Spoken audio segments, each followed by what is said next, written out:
Um, Hi guys, I am Brandis Henderson Daniel. For those of you who don't know me, I am the CEO and founder of Harlem's Fashion Row. But I'm also a lot of other things. I'm from Memphis, Tennessee.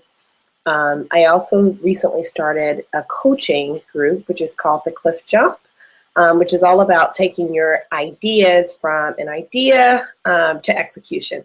And so, kind of as I thought about over time, early this year, I was thinking, okay, what else am I really good at? What other things do I want to do outside of Harlem's Fashion Row?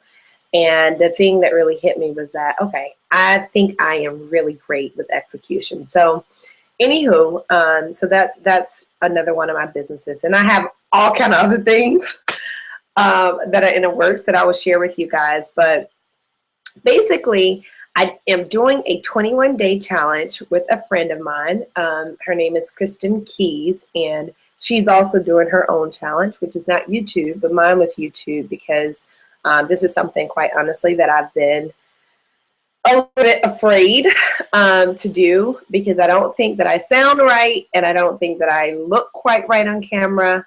But I really wanted to overcome that fear and to just kind of start talking to you guys. And hopefully you will find what I say really interesting, and hopefully you'll find it helpful.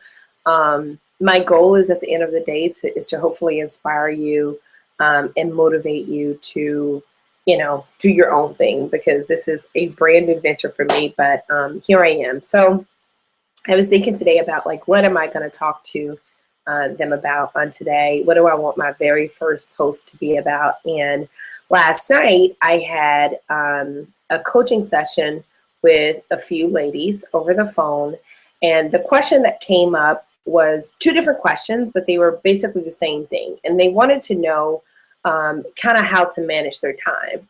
And the other one said that, she's on the internet and she goes from website to website looking at jobs in California, which is, not where she lives, but she feels like she just kind of goes on this tangent of looking at things on the website, and that she's also not managing her time properly. And so I thought about that last night because I think that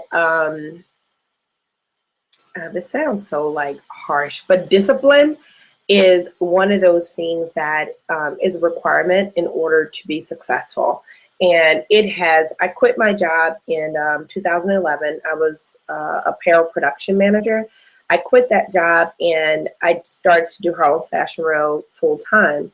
The most difficult part about that in the beginning, besides all the financial challenges and everything else you can imagine that I will definitely share with you guys here at some point. But the most difficult thing for me in the beginning is, okay, what do I do with all of this time, and kind of how do I manage my day, and how do I make sure that I'm being really productive?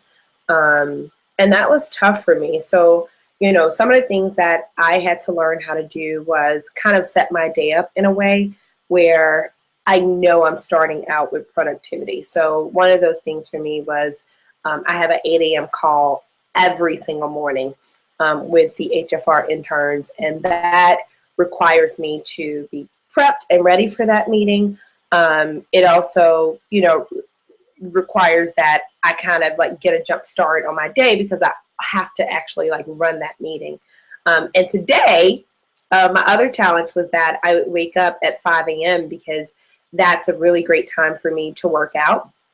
And so I really had to psych myself into this and be like, okay, how do I get up at 5 a.m.? So what I did this morning was I actually put my telephone near my workout clothes so that when my alarm went off on my phone, when I went to turn it off, which I usually do, hit the snooze button a few times.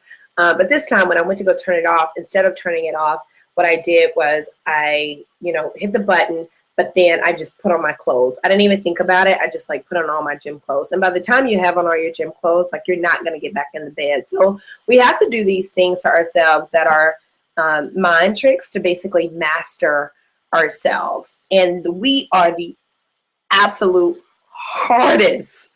Our hardest project is us. And there's other things that I've had to put in place. So I refuse to look at social media until the afternoon. Like, I don't look at it. I don't know what's going on Instagram, Facebook. I took Facebook off my phone completely because it was just becoming a little bit too distracting.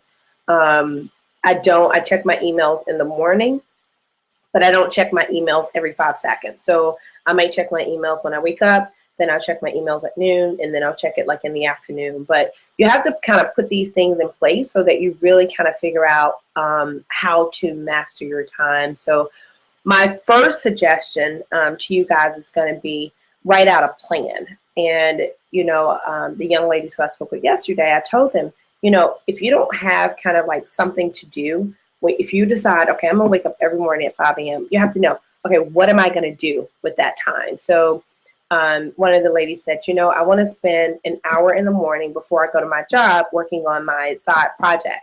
So I told her, okay, write out a plan of what you're going to do from 5 a.m. to 6 a.m.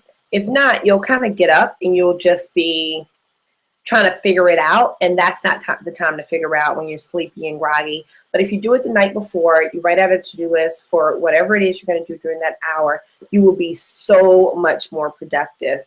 And the same thing with your day, like as you're thinking about, being productive and what it is you want to accomplish in the week, decide, okay, this is how I'm going to spend my day. These are the things I'm going to get accomplished. I'm going to send out this many emails. I'm going to send out this many proposals. And be super methodical about it. So that has been extremely helpful to me. A lot of things I kind of try to take the emotion completely out of it now and make it more of a process. And that way, if somebody comes back and they say, no, Brandis, we don't want to sponsor your event, or no, Brandis, we don't want to be a part of your event, it doesn't hit me so much emotionally because it's just kind of like a part of what I do. So hopefully you guys got something from that. If you got nothing else from that, there's 3 things I want to make sure that you walk away with. One is write a to-do list every night because it will make you start your day on purpose. The second thing is come up with kind of like a budget for your time every day. And I actually got that from a friend of mine, Zandalay, on like budgeting your time and treating it like it's money. So actually think about like, how am I going to budget my day? And then the third thing I'm going to say is develop one new habit that you want to have. So mine is talking on YouTube to you guys, but yours can be anything. And it's also for me waking up at 5 a.m. It's going to be so hard because I'm not a morning person, but whatever you have to do to kind of like get yourself into gear to get that done, do those 3 things. And I'm sure you guys are going to see incredible results. And so until tomorrow, I will speak with you guys again then, but until then, have an amazing Monday. Make it count. We have 4 more weeks left in this week. There's lots of things that can happen in this time, so don't stop now. Keep going. It's not over until it's over. Talk to you guys soon.